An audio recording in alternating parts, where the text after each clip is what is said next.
Bible Tales by Heart.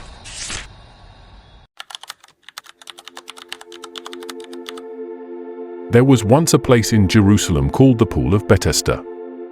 It was a large pool surrounded by 5 beautiful porches, where people could sit or lie down. But this wasn't just any pool, it was a special place, believed to have healing powers. You see, the people believed that from time to time, an angel would come down and stir the water. And when that happened, the first person to step into the pool would be healed of whatever sickness or disease they had. Because of this, the place was always crowded. The blind, the crippled, the sick, and those with different illnesses would gather there, hoping for their chance to be healed. One of those people was a man who had been sick for 38 years. 38 long years. Every day, he sat or lay by the pool, hoping and wishing that maybe, just maybe, it would be his turn to get into the water when it is stirred. But he had a problem.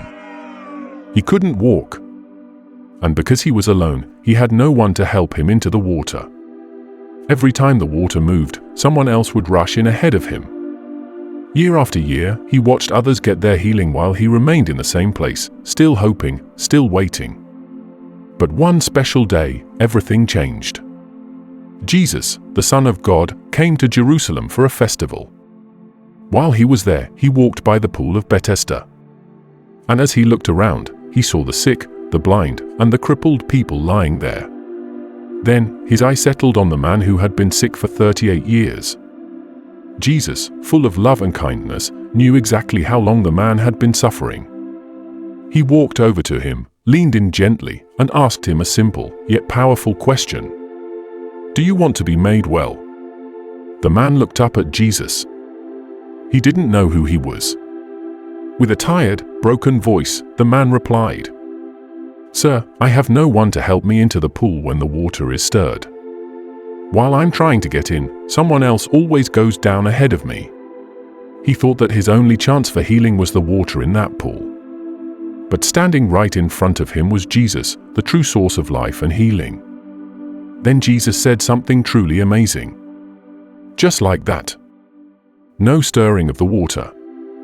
No rushing to be first. No need for anyone else's help. At once, the man felt strength returning to his legs. Muscles that hadn't worked in years suddenly came alive. He stood up, picked up his mat, and for the first time in 38 years, he walked. Can you imagine the joy in his heart? The freedom of being able to stand, to move, to live again? It was a miracle. But something interesting happened next. It was the Sabbath day, a holy day for the Jews when no one was allowed to work, and carrying a mat was considered work. So, when the religious leaders saw the man walking with his mat, instead of celebrating his healing, they scolded him. "It's the Sabbath. The law forbids you to carry your mat," they said. But the man answered them, "The man who made me well told me, pick up your mat and walk." They asked him who it was, but the man didn't know. Jesus had already slipped away into the crowd. Later that day, Jesus found the man again at the temple. And he spoke to him with kindness. "See, you are well again. Stop sinning or something worse may happen to you." It was a gentle warning, reminding the man to live rightly and draw closer to God, now that he had been given a new chance at life. The man went away, telling everyone that it was Jesus who had healed him. And that's how one man's 38 years of pain and waiting ended in a moment, not through the water, not through people, but through an encounter with Jesus. This story reminds us that no matter how long we've suffered, no matter how forgotten we feel, God sees us. He knows our struggles. And in His perfect time, He can step into our lives and do what no one else can. You may have been waiting for your own miracle, your own breakthrough. Don't lose hope. The same Jesus who healed the man at the Pool of Bethesda is still changing lives today. Thank you for watching. If this story blessed you, don't forget to like, share, and follow for more Bible stories just like this.